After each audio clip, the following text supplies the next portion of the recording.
Hi mga kabady, good morning. Nandito tayo ngayon sa bahay para magluto ng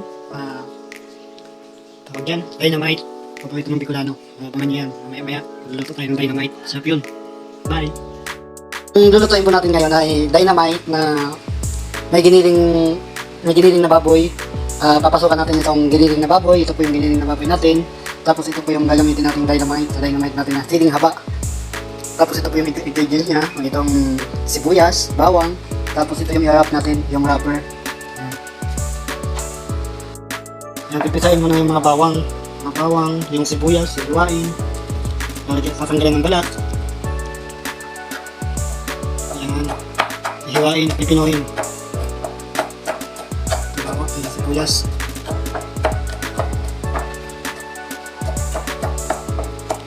Bago ang lahat, ricado muna.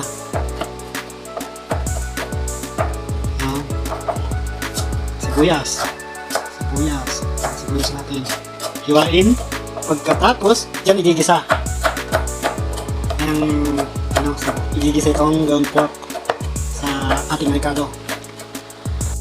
Mga kabady, matapos na yung sibuyas at bawang natin na pinino ng maigi, tapos pinaghalo para sa ingredients pag-isa. Ito naman tayo sa sili ngayon bago. Yan, yung sili. Bibiakin, tatanggalin ng buto.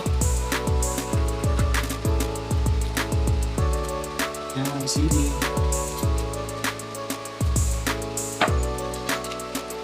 Yan. So, maya magigisa na tayo. Yan. Malinis na yung ating sili. Yan, bibiakin kayo isa. Basta lahat yung bibiakin para maisiksik yung ground pork pakagisa. Mababa nito dito kasi magpipito pa eh. Babalutin pa doon ating pangbalot na wrapper. So yan mga kabady natanggal na yung mga buto niya. Ito na siya ang ganda na ng Ito yung lalagyan natin ng palaman. Papalamanin niya ng ground pork para gisa. Mahugasan muna natin ito. Gagawin muna natin para patanggal yung mga buto niya. At syempre para marinis din naman siya bago lutuin.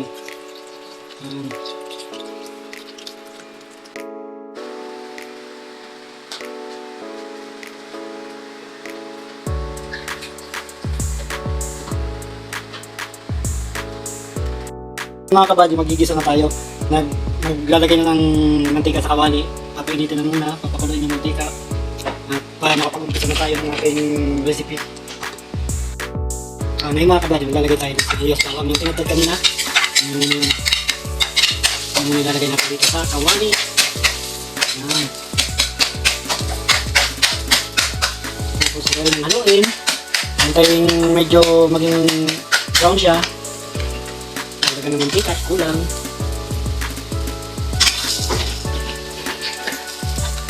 So, mamaya pag naging golden brown na yan, susunod na yung ating ground pork.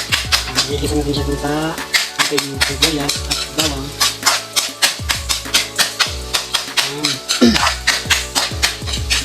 Masarap talaga sa ginisa. Kaya sa jug.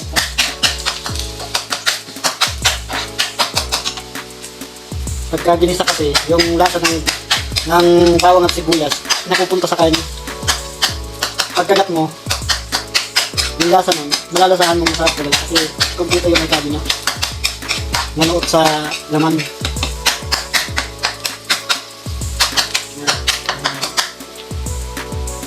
Hintay-hintay tayo ng mga ilang minuto lang para maisa lang yung ating ground pork. Yan, isasahin natin yung ground pork.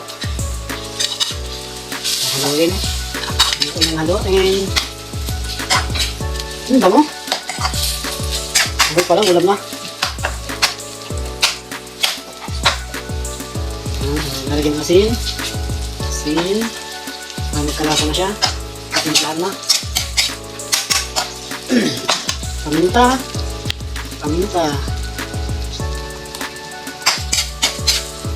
Maya-maya, sabahin yung pagluto niya.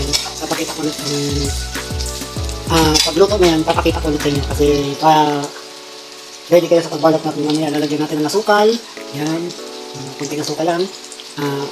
Maputol naman yung paa, nakakain. Mamaya papakita ko sa inyo pagluto na yan. Kung paano natin gagawin ulit na nilalagay natin doon sa sili natin. Siling haba, lalagay natin sa loob. Papalaman natin para Pag napalaman na natin siya, babalutin naman natin yung wrapper. Tapos saka natin ipipito. So yun, maya-maya, nakikita niyo yung mga kabady. Maya-maya, nabalot natin. Yung mga kabady, tapos na yung natin pag-isa. Luto na yung natin ground pork, yan. Mag-umpisa tayo pagbalot. Magbabalot na tayo. Papalaman natin yung sasiling haba. So ngayon mga kabady, maglalagay na tayo ng ating ginisa kaninang ground pork sa ating siling haba. Yan. Lalagyan natin yung ng ground pork sa loob. Hindi pa maluto. Mukhang masarap ng kainin. Ang sarap. So, may nyo. Pwede nang kainin yan.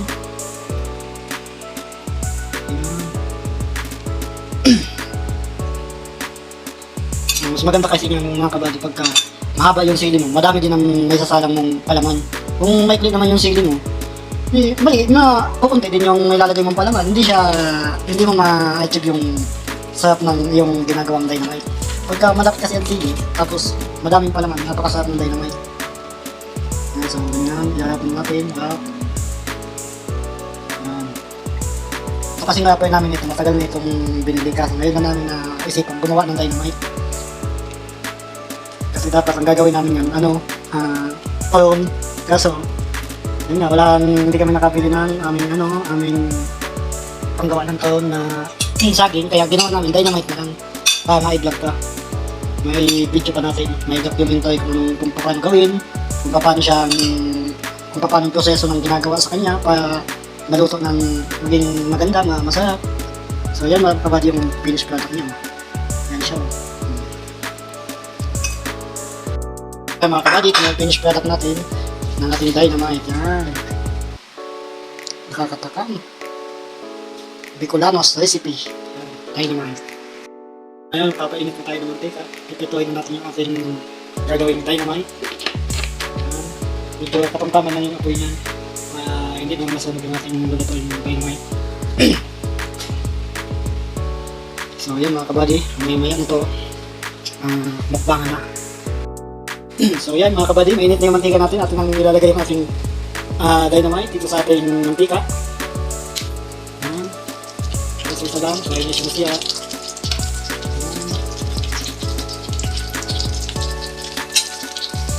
Dapat, kung gusto niyo mga kabading magluto nito, bumili lang kayo ng kahit ano lang, 1/4 na giniling na training baboy, tapos mga 15 pidaso lang yung 15 pidaso sili. Tapos, yun, yung wrapper niya yan, bumili na kayo niyan. Sundan nyo lang yung proseso na ginawa namin kanina. Magagawa yung dynamite. Yan talagang napakasarap. Kabady, matapos yung ilang minuto natin pagantay, pagluto. Ito na yung ating dynamite. Yan. Finished product. Bicolanos best. Dynamite. Sa ating sausawan, ngayon tayo ditong simpihan na natin. Ngayon tayo ditong ketchup, tapos mayonnaise. Yan. Yan yung gagawin natin sausawan. Yan natin dito pa.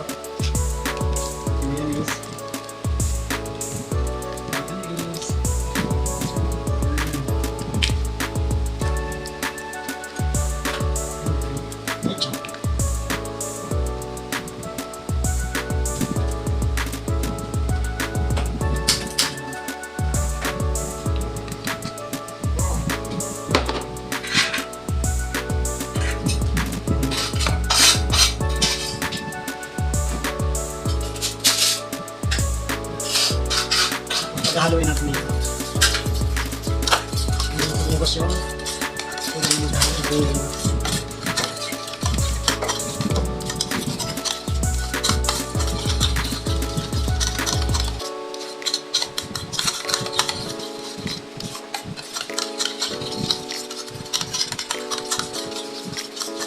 Okay, bisa-sawa na tayo. Ito na mga kabady. Hindi na tayo mga bang. Ayan, sarap yun. Tingnan natin.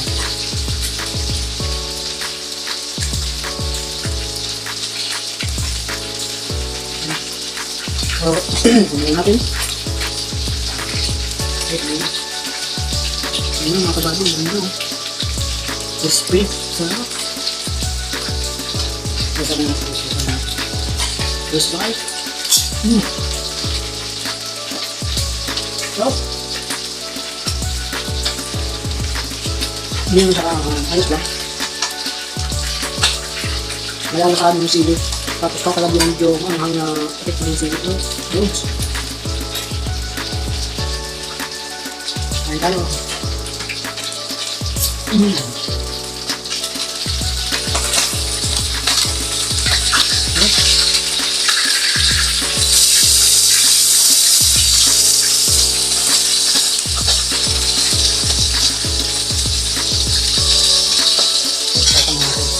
Bali na. Sarap.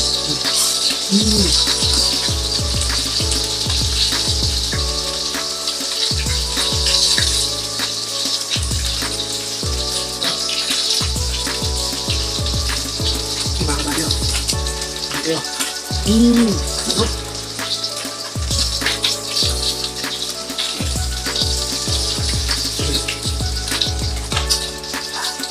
Ito malala. Grabe.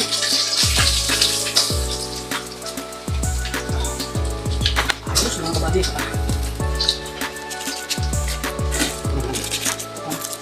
Mga kabady. Baka natin ito. Pakinggan nyo malutong yan.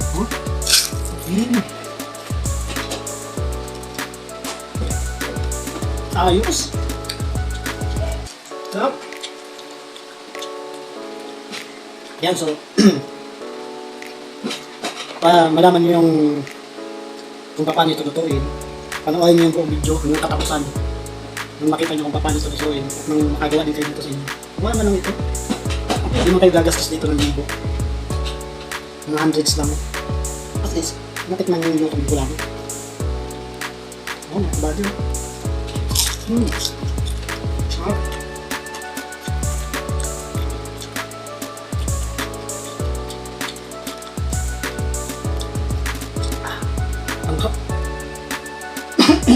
Napapaubukas sa bukas naman.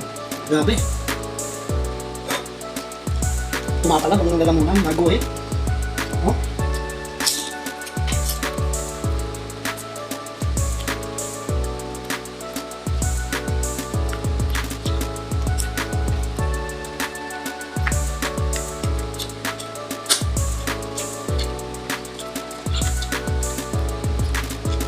Kakadagwa pala ako pero mukhang grabe na yung nararamdaman ko sa bulit ko.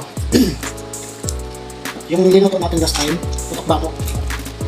Ito, putok labi. Diba, putok dito labi mo. Kasi, maanghang siya. Hindi man masyado, pero walang nararamdaman mo yung anghang. Nalapat sa lalamunan mo. Nalapat talaga ng ganito.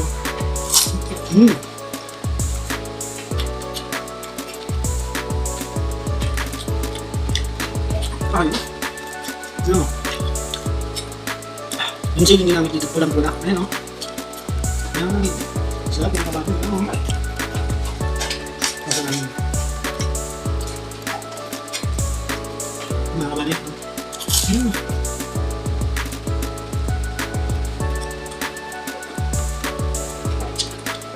Sarap.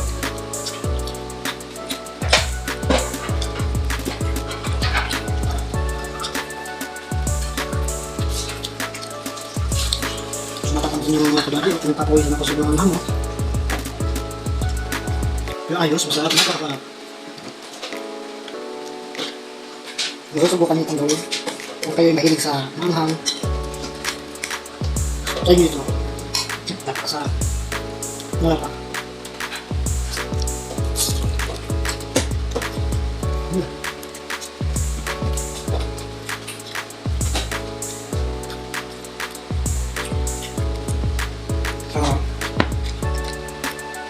Tulog na lang.